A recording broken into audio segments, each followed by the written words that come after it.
Welcome to another video. Today I'm showing the contents of my bag when I travel in Indonesia. I only take the absolute minimum of things that I need, so depending on what you think is more important, you might have other contents in your bag, but these are the things that I usually take when traveling inside Indonesia or Southeast Asia. So an advantage of here in Indonesia, the weather is very warm throughout the year, so you don't have to carry much clothes with you.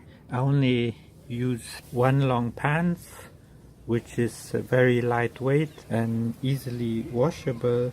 I'll put a link to the review of these pants in the end of the video. So basically I only have one long pants which I wash frequently, daily, when I'm on my traveling, so I don't need to bring a second one. Almost everything I put in my bag. The only thing I bring in my pants is my wallet and the phone. All the other things are inside the bag. So like that, when you go to the airport, for example, then you don't need to take out too many things to pass through the scanner. Let's begin. Let's start with the side pockets. So in this side pocket I have my sunglasses. You can check out the review on my channel. I will put the link in the description. Sunglasses are useful because here in Indonesia it's almost always sunny, so it's really an advantage to have some shades for your eyes so you don't get any too much headache from the sun. And sunglasses are very light, so they won't put too much weight in your bag. So sunglasses. Then remember to bring your banking dongle, one-time password. Then the other side you have the deo. It's very hot here, so it's always useful to have it on the easily accessible pocket outside, so you don't have to fumble around inside the main compartment in case you need to take it out quickly. And passport and a bunch of little things such as nail clipper. You always need nail clipper when you're going somewhere for several weeks. And to my surprise, I always passed the security check at the airport here. Normally you wouldn't be allowed to bring any sharp objects into the plane, but I bring this nail clipper anywhere I go and I never been stopped for it until now, so it's good to have one of these. Next up, any kinds of card.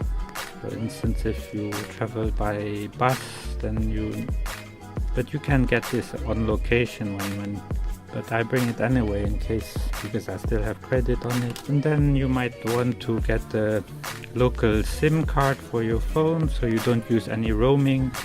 Just buy a local SIM card when you arrive at your destination. Then talking about SIM card, remember to bring the small pin to open the SIM slot of your phone. Then I have like the train card from here, Indonesia. You can travel with the Indonesian version of MRT. You might need it, but you can get this at the station itself. So, and your driver's license, you might need it, so remember to bring it with you. Alright, let's check the main compartment. A notebook to write any notes or ideas, things that you want to do later on. Headphones. If you travel in Indonesia, it's practical if you have headphones with noise cancelling features. This has active noise cancellation, because sometimes, well, not sometimes, all the times, when you go outside on the road, it's really noisy.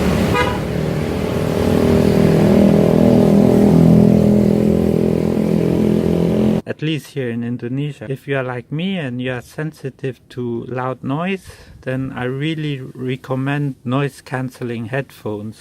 If you want to see the review, I will put a link in the description. These are noise cancelling headphones from JBL.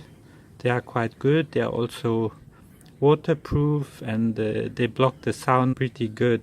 Then here are wet wipes. You never know when you might need them.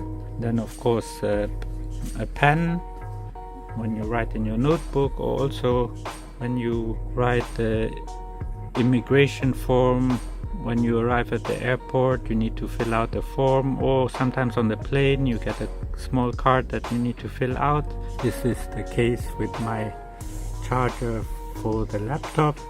So remember to bring your charger and the right cable, because you might find it difficult to find a replacement charger depending where you go, because they don't have it here everywhere which fits your laptop. So remember to bring the charger and the cable.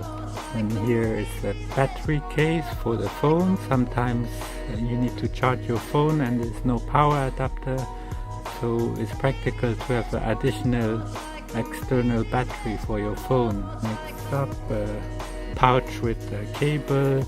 This is the cables for the phone and the charger for the phone, and some additional cables. Then another headphone in case I lose the other one, or it's always good to have two headphones in case you forget or you lose it, or one gets broken. Then you might need a small tissue to clean your phone, or some earbuds. You never know when you need them. You should bring some with you in case there's no place to buy them. Then external hard drive for your laptop to store files. When your hard disk is full, then you can move the large files to your external hard drive. So this one is a Seagate 1 terabyte. It's not too heavy, it's quite light and small. And remember to bring the adapter, and also the USB cable is in here, and also small tripod for taking pictures or taking video. This one is from Joby. It's very practical when you want to use the phone with a timer, or when you want to attach it to a railing, and it's very small. Also, this is a buff. You put it around your neck. You also can use it to cover your face. For example, when you are riding on a motorbike and you want to cover your lower cheeks. This I use against the sun, because if you are outside a lot and sometimes it's dusty on the road, and you just put this over your mouth, so it will filter the air a little bit. But mainly I use this to cover my neck against the sun, because the neck is often exposed from your clothing. So if you are a long time outside in the sun, I can only recommend to get a buff. They also have this from Columbia and other outdoor brands, and they can save you from a sunburn. The main compartments are the clothes. Here I have bring a hat. This is a baseball hat. There are two types of hat. This baseball hat and this fisherman's hat.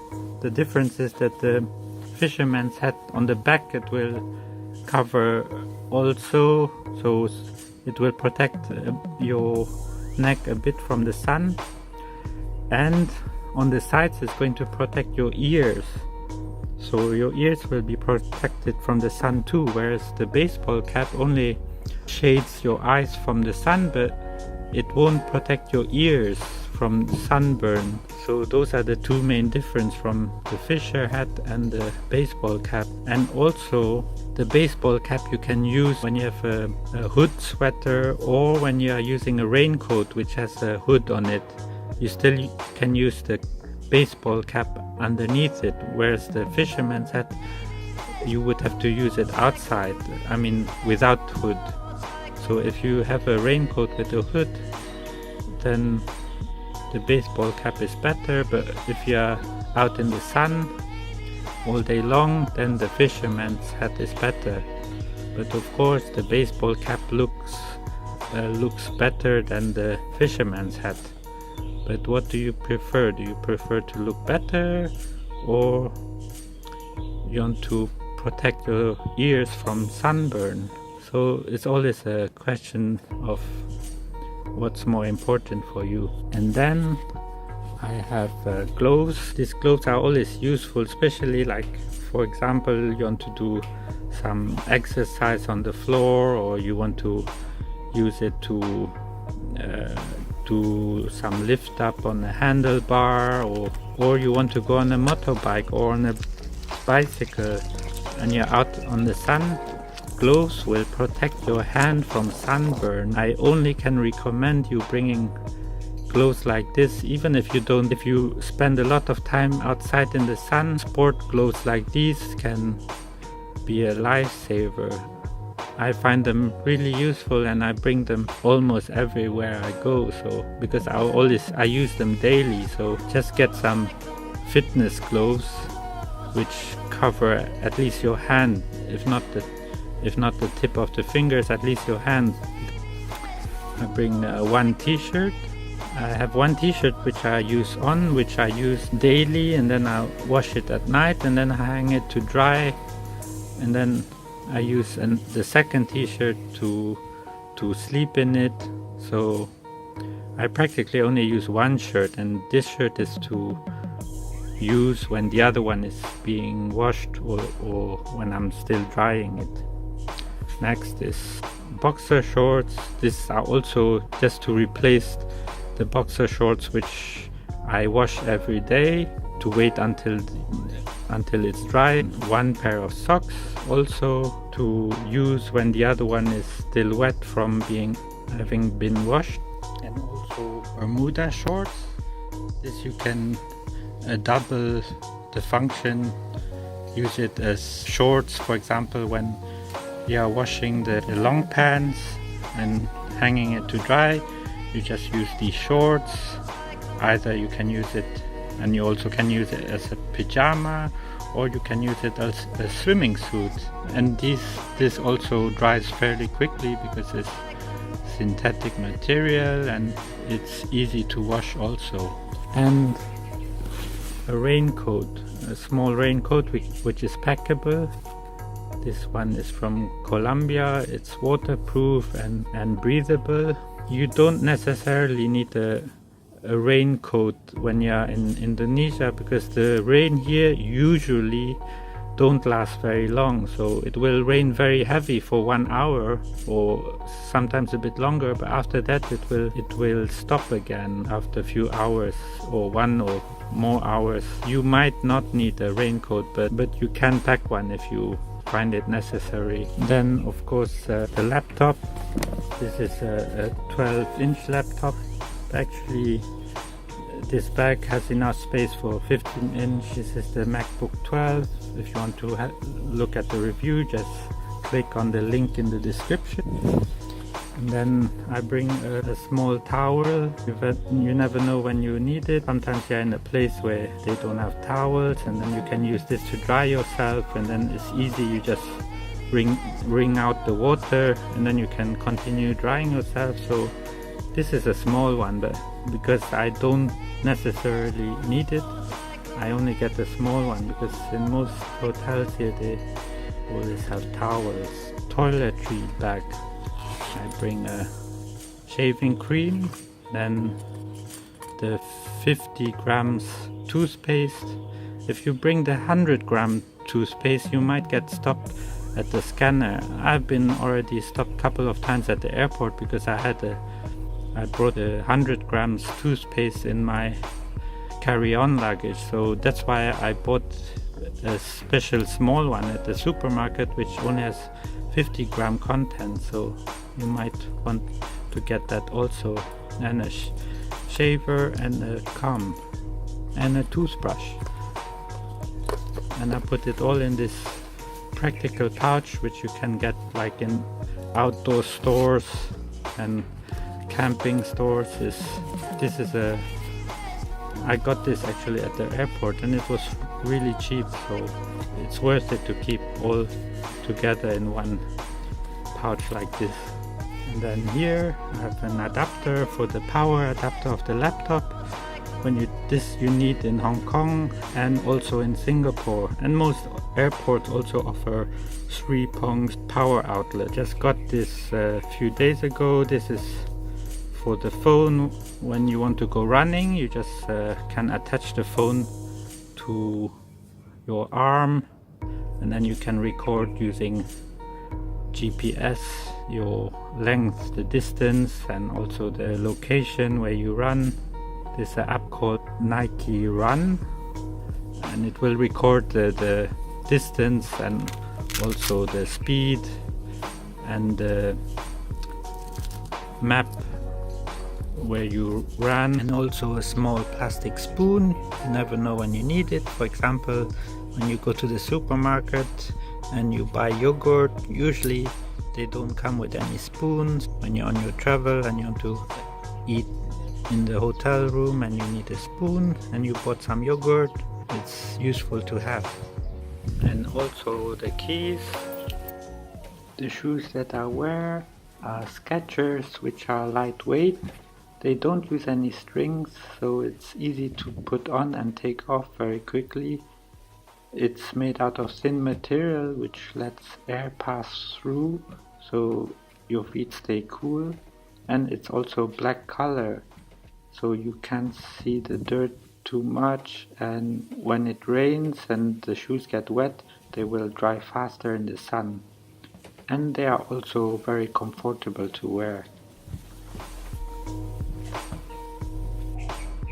I'll leave a document with all the items listed as a PDF format in the description below. Next time, if you need to travel around here, you can just use the list as a guide to items that you need to bring in your backpack. And this bag is 25 liters, I think. Before I had a 12-liter bag, which is also on my channel on the review. I also can fit in there, but it's a bit narrow, so that's why I got a bigger bag which has some more space for additional items. So that was it. I hope you enjoyed this video. Thanks for watching and stay safe.